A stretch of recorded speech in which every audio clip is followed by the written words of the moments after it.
Welcome to Bite at a Time Books, where we read you your favorite classics one bite at a time. My name is Bree Carlile, and I love to read and wanted to share my passion with listeners like you. If you enjoy our show, be sure to follow us so you get all the new episodes. If you want to see exclusive behind the scenes of our show, join our Patreon. We would also love for you to drop us a rating on your favorite podcast platform and share our show with your friends. You can catch us on all the social medias at Bite at a Time Books. We are now part of the Bite at a Time Books Productions Network. If you ever wondered what inspired your favorite classic novelists to write their stories, what was happening in their lives or the world at the time, check out Bite at a Time Books Behind the Story, Tuesdays wherever you listen to podcasts. Today we will be continuing Jane Eyre by Charlotte Bronte. Chapter 10. Hitherto I have recorded in detail the events of my insignificant existence. To the first 10 years of my life I have given almost as many chapters, but this is not to be a regular autobiography. I am only bound to invoke memory where I know her responses will possess some degree of interest. Therefore, I now pass a space of 8 years almost in silence. A few lines only are necessary to keep up the links of connection. When the typhus fever had fulfilled its mission of devastation at Lowood, it gradually disappeared from thence, but not till its virulence and the number of its victims had drawn public attention on the school. Inquiry was made into the origin of the scourge, and by degrees various facts came out which excited public indignation in a high degree. The unhealthy nature of the site, the quantity and quality of the children's food, the brackish, fetid water used in its preparation, the pupils' wretched clothing and accommodations, all these things were discovered, and the discovery produced a result mortifying to Mr. Brocklehurst, but beneficial to the institution. Several wealthy and benevolent individuals in the country subscribed largely for the erection of a more convenient building in a better situation. New regulations were made, improvements in diet and clothing introduced. The funds of the school were entrusted to the management of a committee. Mr. Brocklehurst, who, from his wealth and family connections, could not be overlooked, still retained the post of treasurer, but he was aided in the discharge of his duties by gentlemen of rather more enlarged and sympathizing minds. His office of inspector, too, was shared by those who knew how to combine reason with strictness, comfort with economy, compassion with uprightness. The school thus improved became in time a truly useful and noble institution. I remained an inmate of its walls after its regeneration for 8 years, 6 as a pupil and 2 as a teacher, and in both capacities I bear my testimony to its value and importance. During these 8 years my life was uniform, but not unhappy, because it was not inactive. I had the means of an excellent education placed within my reach, a fondness for some of my studies, and a desire to excel in all, together with a great delight in pleasing my teachers, especially such as I loved, urged me on. I availed myself fully of the advantages offered me. In time, I rose to be the first girl of the first class. Then I was invested with the office of the teacher, which I discharged with zeal for 2 years.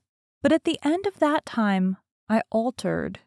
Miss Temple, through all changes, had thus far continued superintendent of the seminary. To her instruction I owed the best part of my acquirements. Her friendship and society had been my continual solace. She had stood me in the stead of my mother, governess, and latterly companion. At this period she married, removed with her husband, a clergyman, an excellent man almost worthy of such a wife, to a distant county and consequently was lost to me. From the day she left I was no longer the same. With her gone, every settled feeling, every association that had made Lowood in some degree a home to me, I had imbibed from her something of her nature and much of her habits, more harmonious thoughts. What seemed better regulated feelings had become the inmates of my mind. I had given an allegiance to duty and order. I was quiet. I believed I was content. To the eyes of others, usually even to my own, I appeared a disciplined and subdued character. But destiny, in the shape of the Reverend Mr. Nasmyth, came between me and Miss Temple. I saw her in her traveling dress step into a post-chaise shortly after the marriage ceremony.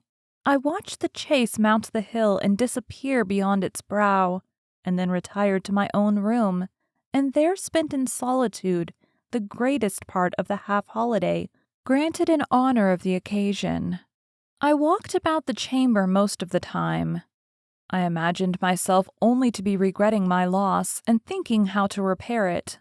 But when my reflections were concluded, and I looked up and found that the afternoon was gone and evening far advanced, another discovery dawned on me, namely, that in the interval I had undergone a transforming process, that my mind had put off all it had borrowed of Miss Temple, or rather that she had taken with her the serene atmosphere I had been breathing in her vicinity, and that now I was left in my natural element, and beginning to feel the stirring of old emotions. It did not seem as if a prop were withdrawn, but rather as if a motive were gone. It was not the power to be tranquil which had failed me, but the reason for the tranquillity was no more. My world had for some years been in Lowood. My experience had been of its rules and systems.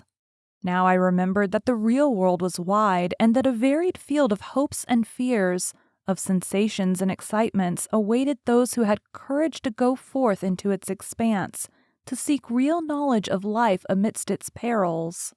I went to my window, opened it, and looked out. There were the two wings of the building. There was the garden. There were the skirts of Lowood. There was the hilly horizon. My eye passed all other objects to rest on those most remote, the blue peaks. It was those I longed to surmount. All within their boundary of rock and heath seemed prison ground, exile limits. I traced the white road winding round the base of one mountain, and vanishing in a gorge between two, how I longed to follow it further. I recalled the time when I had traveled that very road in a coach. I remembered descending that hill at twilight. An age seemed to have elapsed since the day which brought me first to Lowood, and I have never quitted it since. My vacations had all been spent at school. Mrs. Reed had never sent for me to Gateshead. Neither she nor any of her family had ever been to visit me. I had had no communication by letter or message with the outer world.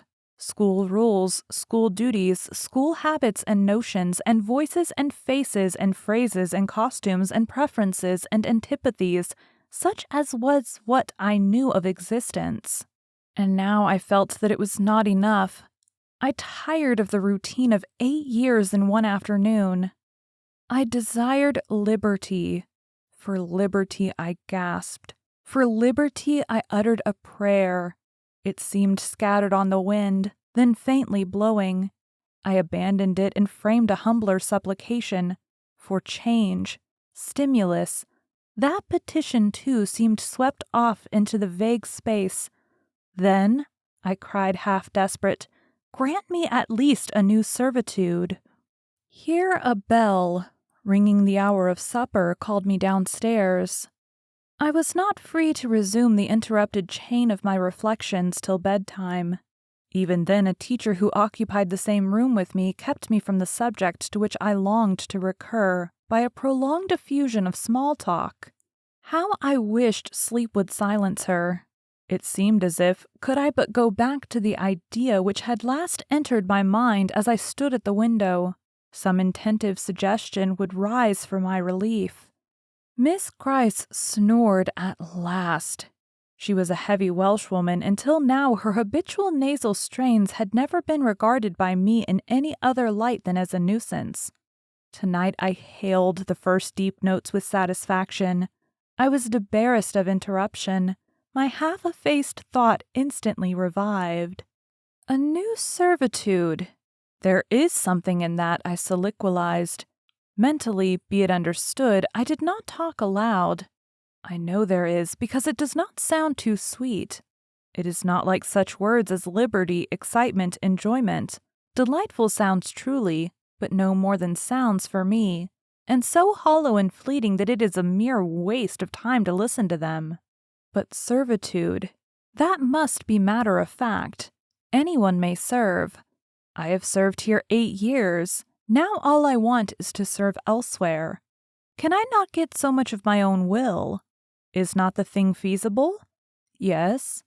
Yes, the end is not so difficult, if I had only a brain active enough to ferret out the means of attaining it. I sat up in bed by way of arousing this said brain. It was a chilly night. I covered my shoulders with a shawl, and then I proceeded to think again with all my might.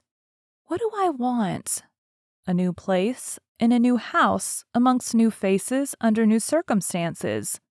I want this because it is of no use wanting anything better. How do people do to get a new place? They apply to friends, I suppose. I have no friends. There are many others who have no friends, who must look about for themselves and be their own helpers, and what is their resource? I could not tell. Nothing answered me. I then ordered my brain to field a response, and quickly. It worked, and worked faster. I felt the pulses throb in my head and temples, but for nearly an hour it worked in chaos, and no result came of its efforts. Feverish with vain labor, I got up and took a turn in the room, undrew the curtains, noted a star or two, shivered with cold, and again crept to bed. A kind fairy in my absence had surely dropped the required suggestion on my pillow, for as I lay down it came quietly and naturally to my mind.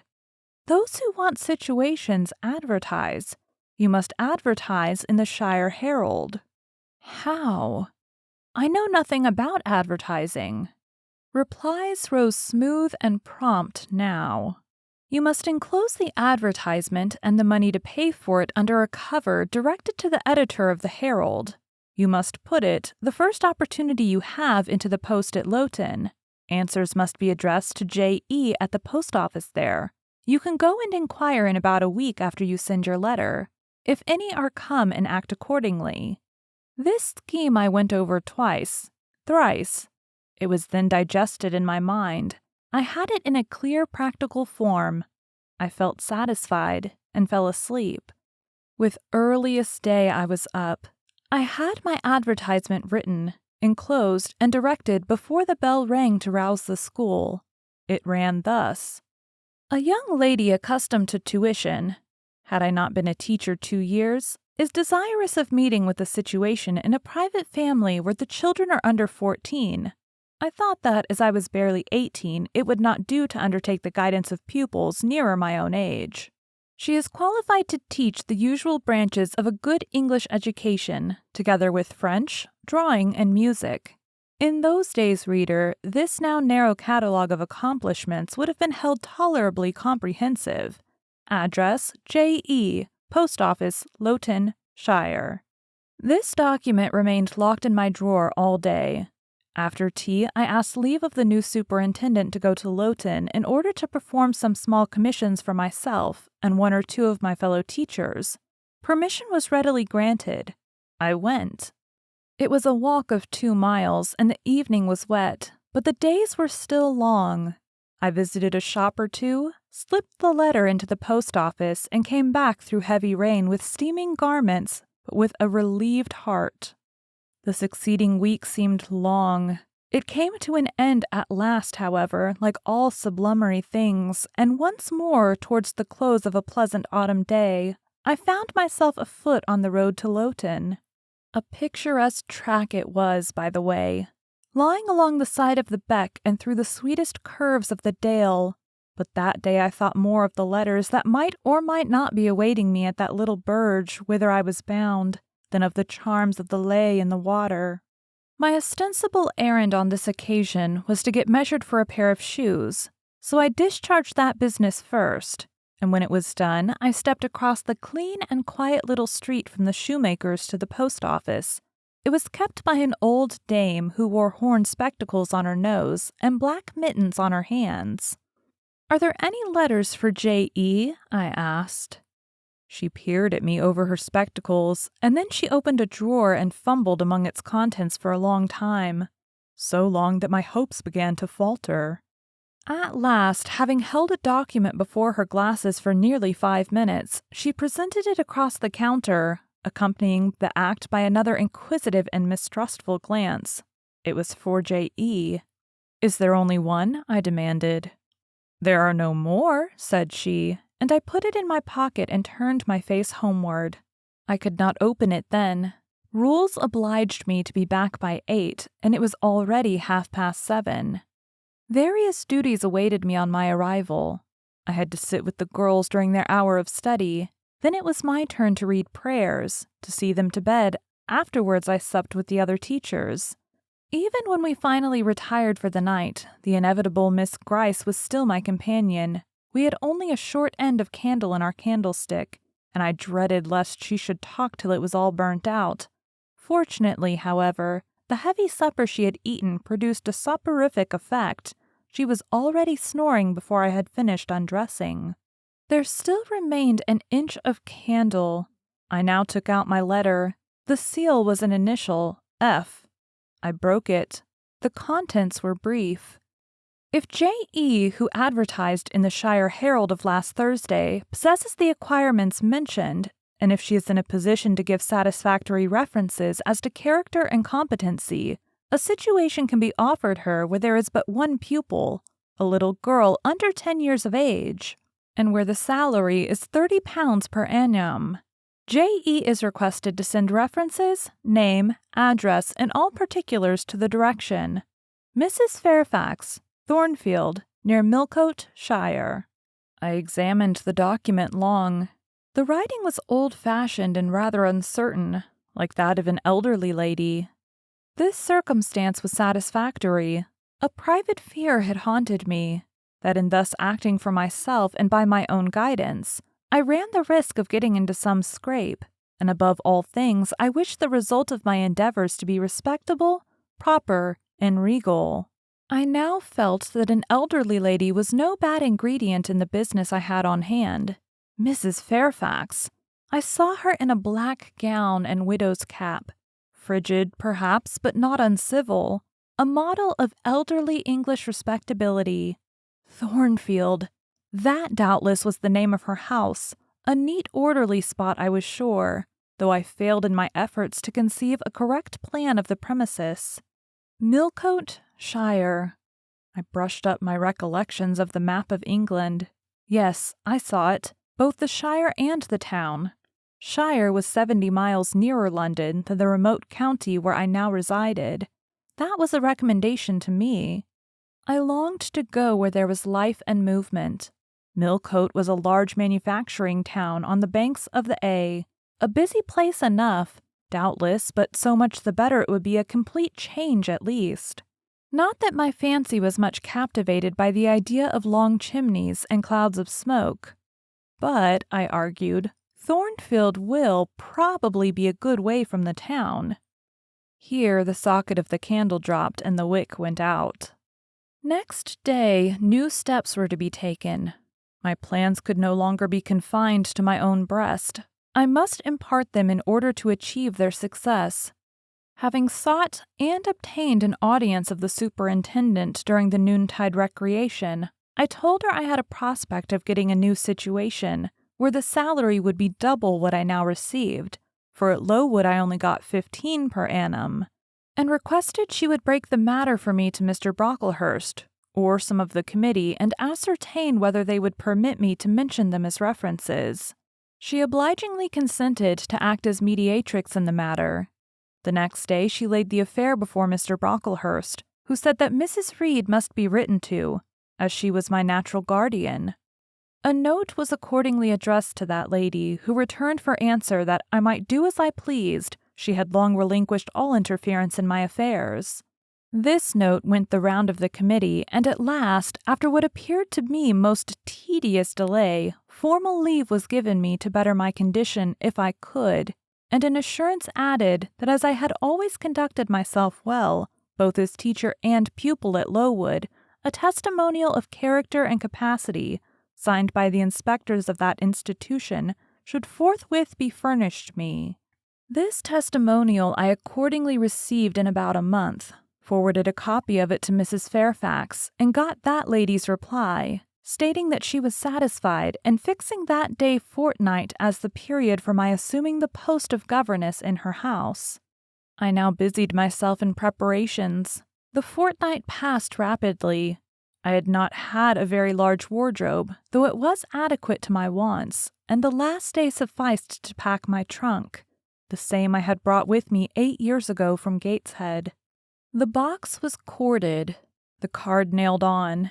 In half an hour the carrier was to call for it to take it to Lowton, whither I myself was to repair at an early hour the next morning to meet the coach. I had brushed my black stuff traveling dress, prepared my bonnet, gloves, and muff, sought in all my drawers to see that no article was left behind, and now having nothing more to do, I sat down and tried to rest. I could not, though. I had been on foot all day. I could not now repose an instant. I was too much excited.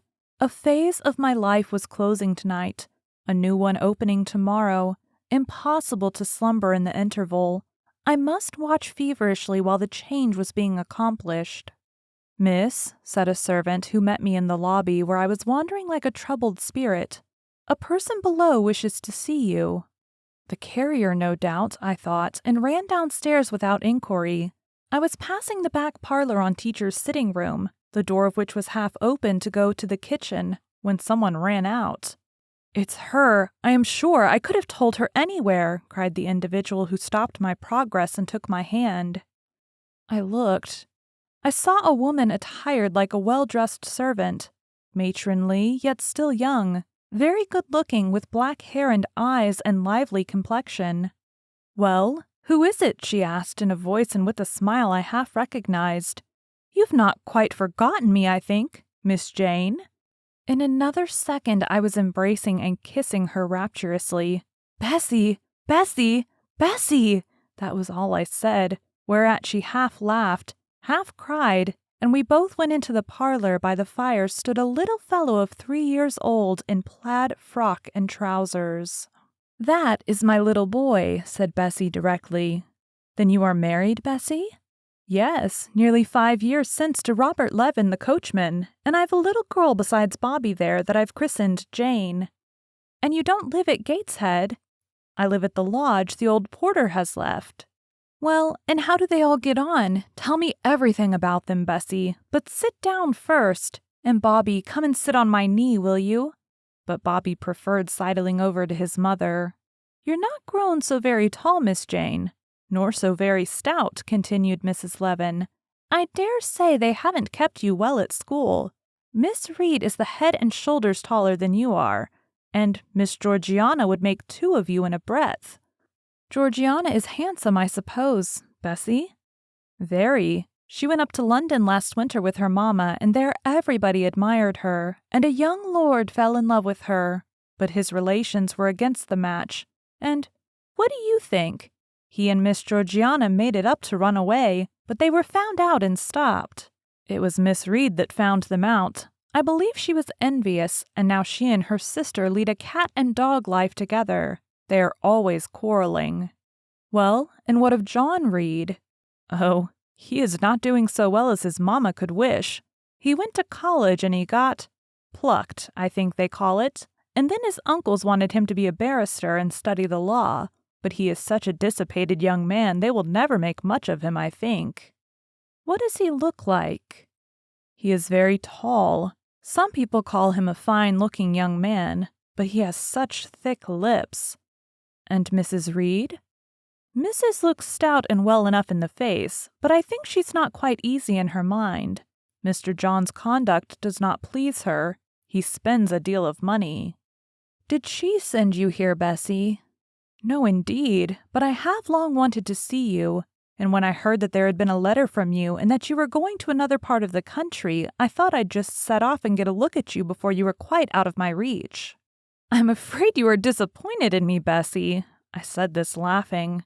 I perceived that Bessie's glance, though it expressed regard, did in no shape denote admiration. "No, Miss Jane, not exactly. You are genteel enough, You look like a lady, and it is as much as ever I expected of you. You were no beauty as a child." I smiled at Bessie's frank answer. I felt that it was correct, but I confess I was not quite indifferent to its import. At 18, most people wish to please, and the conviction that they have not an exterior likely to second that desire brings anything but gratification. "I dare say you are clever, though," continued Bessie by way of solace. "What can you do? Can you play on the piano?" "A little." There was one in the room. Bessie went and opened it and then asked me to sit down and give her a tune. I played a waltz or two and she was charmed. "The Miss Reeds could not play as well," she said exultingly. "I always said you would surpass them in learning. And can you draw?" "That is one of my paintings over the chimney-piece." It was a landscape in watercolors, of which I had made a present to the superintendent, an acknowledgment of her obliging mediation with the committee on my behalf, in which she had framed and glazed. "Well, that is beautiful, Miss Jane. It is as fine a picture as any Miss Reed's drawing master could paint, let alone the young ladies themselves. Who could not come near it? And have you learned French?" "Yes, Bessie, I can both read it and speak it." "And can you work on muslin and canvas?" "I can." "Oh, you are quite a lady, Miss Jane. I knew you would be. You will get on whether your relations notice you or not. There was something I wanted to ask you. Have you ever heard anything from your father's kinsfolk, the Eyres?" "Never in my life." "Well, you know, Mrs. always said they were poor and quite despicable. And they may be poor, but I believe they are as much gentry as the Reeds are. For one day, nearly 7 years ago, a Mr. Eyre came to Gateshead and wanted to see you. Mrs. said you were at school 50 miles off. He seemed so much disappointed, for he could not stay. He was going on a voyage to a foreign country, and the ship was to sail from London in a day or two. He looked quite a gentleman, and I believe he was your father's brother." "What foreign country was he going to, Bessie?" "An island thousands of miles off, where they make wine, the butler did tell me." "Madeira?" I suggested. "Yes, that is it. That is the very word." "So he went?" "Yes, he did not stay many minutes in the house. Mrs. was very high with him. She called him afterwards a sneaking tradesman. My Robert believes he was a wine merchant." "Very likely," I returned, "or perhaps clerk or agent to a wine merchant." Bessie and I conversed about old times an hour longer, and then she was obliged to leave me. I saw her again for a few minutes the next morning at Lowton, while I was waiting for the coach. We parted finally at the door of the Brocklehurst Arms there. Each went her separate way. She set off for the brow of Lowood Fell to meet the conveyance which was to take her back to Gateshead. I mounted the vehicle which was to bear me to new duties and a new life in the unknown environs of Millcote. Thank you for joining Bite at a Time Books today, while we read a bite of one of your favorite classics. If you enjoy our show, be sure to follow us so you get all the new episodes. If you want to see exclusive behind the scenes of our show, join our Patreon. We would also love for you to drop us a rating on your favorite podcast platform and share our show with your friends. You can catch us on all the social medias at Bite at a Time Books. Also, be sure to check us on our website, www.biteatatimebooks.com. We are now part of the Bite at a Time Books Productions Network. If you ever wondered what inspired your favorite classic novelists to write their stories, what was happening in their lives or the world at the time, check out Bite at a Time Books Behind the Story, Tuesdays, wherever you listen to podcasts.